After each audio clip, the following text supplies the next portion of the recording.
سلامونه وخت مو په خیر تاسو ته له زیر نیوز سرویس څخه د نن ورځې د مهمو خبرونو ټولګي ته ښه راغلاست ویو. نن شنبه د 1404 هجري لمریز کال د غبرګولي 19 چې د 2015 زیږدیز کال د جون له 19 سره برابر ده. زه شبنم وزیری یم او تاسو ته له زیر نیوز سرویس څخه د هیواد او نړۍ مهم خبرونه وړاندې کوم. شیخ هیبت الله دیموکراسي ناکامه ده، امن یوازې په اسلام کې دی. د اسلامي امارت مشر شیخ هیبت الله اخوندزاده د لوی اختر د لمانځه پر مهال وویل چې ځینې بهرني هیوادونه هڅه کوي څو افغانستان کې یو ځل بیا دیموکراسي رامنځته کړي، خو دا تجربه ناکامه وه او اوس اسلامي نظام حاکم دی. نوموړي ټینګار وکړ چې اسلام د انسانیت د فلاح او امنیت یوازینۍ لاره ده او له خلکو یې وغوښتل چې دین وپیژني. هغه له علماو هم غوښتنه وکړه چې اختلافات پرېږدي او خلکو ته دینی پوهاوی ورکړي. شیخ هیبت الله زیاته کړه چې جګړه د عقیدې پر بنسټ روانه وه او اوس چې اسلامي نظام ټینګ شوی جګړه ختمه شوې ده.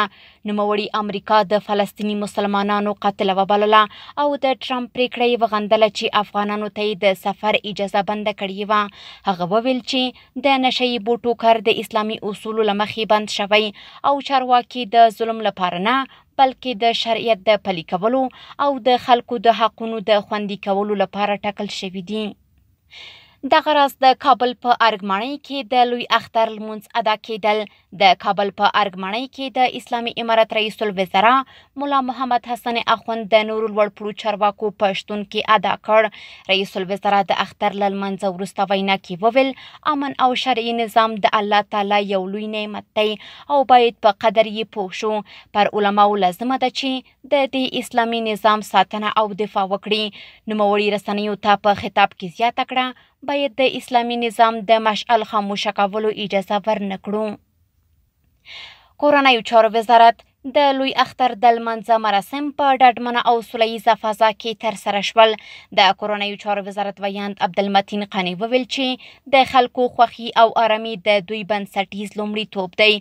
د نوموړي په وینا پولیسو خپل ټول ځواک د هیواد په بیلابیلو سیمو کې د خلکو د خدمت او امنیت لپاره ګمارلی و.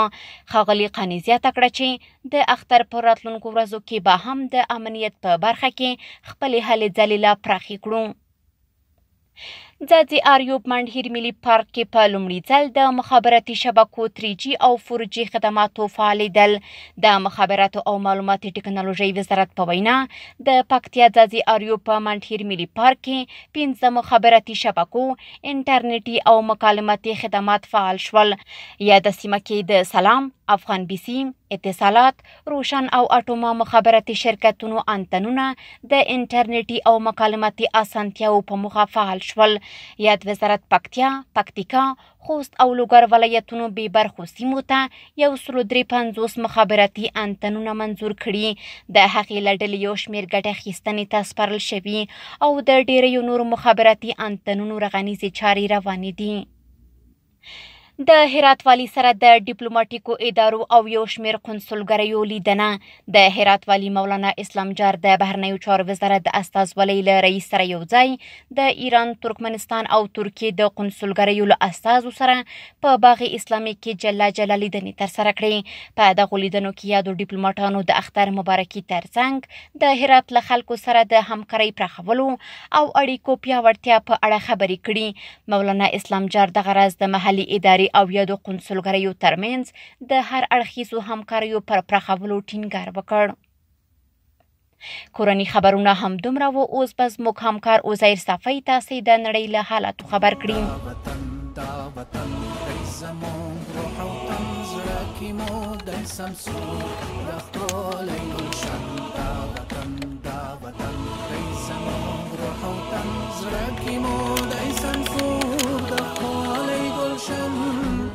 مننه شبنم چې د هیواد له مهمو پیښو مو خبر کړو. اوس هم څو نړیوال خبرونه. غزه کې مین چاودنه او هوایي بریدونه، 4 اسرائیلي سرتیري هلاک شوي، 6 فلسطینیان هم ووژل شول. د غزې په ختیځه سیمه بني سهیلا کې د یوې ودانۍ دننه ښخ شوي مین چاودنې 4 اسرائیلي سرتیري وژلي او 15 نور یې ټپیان کړي چې د یو تن روغتیایي حالت نازک بلل شوی دی. د اسرائیل لومړي وزیر نتنیاهو د سرتیرو مرګ ژوبله تایید کړي او کورنۍ ته یې تسلیت ویلی دی. بلخوا د غزې په سویل رپه کې د بشري مرستو د ویش پر مهال د اسرایلي ځواکونو په ډز 6 فلسطینیان وژل شوي دي. د غزې د بشري مرستو ادارې ویلي د پیښې له امله به د مرستو مرکزونه هم وتړل شي. د غزې د روغتیا وزارت د روسیې شمیرونو له مخې د اسرایلو د بریدونو له امله تر اوسه شاوخوا 1.8 فلسطینیان وژل شوي او له 120,000 زیات نور ټپیان شوي دي. د اوکراین پر خارکیف ښار روسیې د ډرون او توغندۍ بریدونه کړي. په برید کې 3 تنه وژل شوي او 21 نور ټپیان شوي دي. د راپورونو له مخې روسیې 48 ډرونونه 2 توغندۍ او 4 هوایي بمونه کارولي. دا برید اوکراین ته د روسیې د ولسمشر ولادیمیر پوتین له ګواښ وروسته شوی. اوکراین بیا تېره یکشنبه د روسیې پر پوځي هوایي ډګرونو پراخ بریدونه وکړل. حزب الله ته د اسرایلو ګواښ که حزب الله بې وسلې نشي پر لبنان به بمبار دوام ومومي. دا خبره د اسرایلو د دفاع وزیر یاسرایل کاتس کړې. کاتس ویلي که د دوی امنیت تامین نشي نه به په بیروت کې آرامي وي نه به په لبنان کې نظم او ثبات راشي.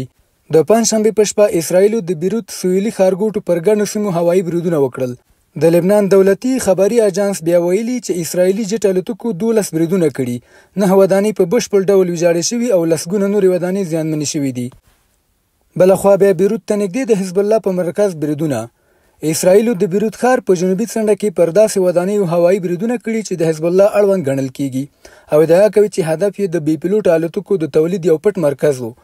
دغه برید د پنجشنبې په شپه د لوی اختر په دورشل کې ترسره شو چې د اسلام یو له مهمو مذهبي مناسبتونو ګڼل کیږي. راپورونه وایي چې له برید مخکې خلکو ته د سیمې د تخلیې خبر هم ورکړل شوی و.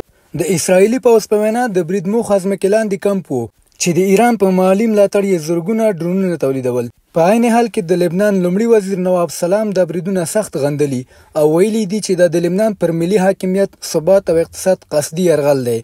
د برید له امله په سیمه کې زرګونه کسان د ویرې له امله وتښتېدل چې ګڼې ترافیکي ستونزې هم رامنځته کړې. او وروستی خبر هم دا چې د ماینمار د یو تقاعد شوي جنرال د وژنې په تړاو د یوې 6 کلنې نجلۍ نیول کېدل. د یاد هیواد دولتي ورځپاڼه ګلوبل نیولټ اپ ماینمار وایي 6 کلنه نجلۍ د یو تورن قاتل لور ده چې له خپل مور، پلار او 14 نورو مشکوکو کسانو سره یوځای د یانګون په ښار کې نیول شوي. یو له پیژندل شوي وسلوال ګروپ د تقاعد شوي جنرال د وژنې مسؤلیت پر غاړه اخیستی. دا جنرال د مې میاشتې په 22 نیټه د یانګون ښار کې د خپل کور مخې ته په ډزو وویشتل شو. بهرني خبرونه هم دومره و. له ملتیا مو مننه.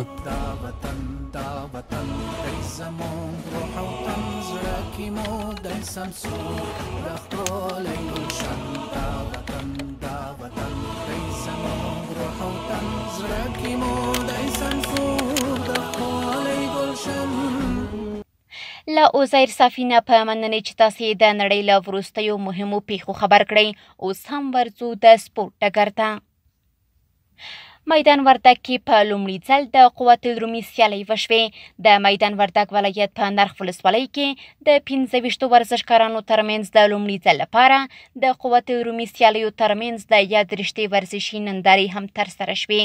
یادو سیالیو چې یوه ورځ یې دوام وکړ په پایله کې امید لومړی، اسماعیل دویم او روح الله بیا دریم مقام خپل کړ.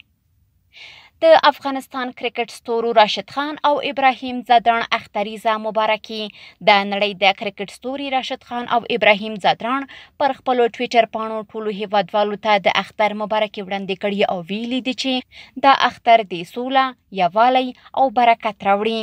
دغه راز د هند کرکټ پخوانی نوموتی لوبغاړي عرفان پټان هم د نړۍ ټولو مسلمانانو ته د لوی اختر مبارکي ویلي. نننۍ خبري خپرونه هم دومره وه. په خواله رسنیو باندې فیسبوک، انسټاګرام، ایکس، یوټیوب زموږ خپرونې خوښې او موږ تعقیب کړئ. ادرس یې زیر نیوز 24. تر سبانۍ خپرونې د الله په امان. دا وطن دی زموږ روح او تن، زړه کې مو دی سمسور د ښکلی ګلشن.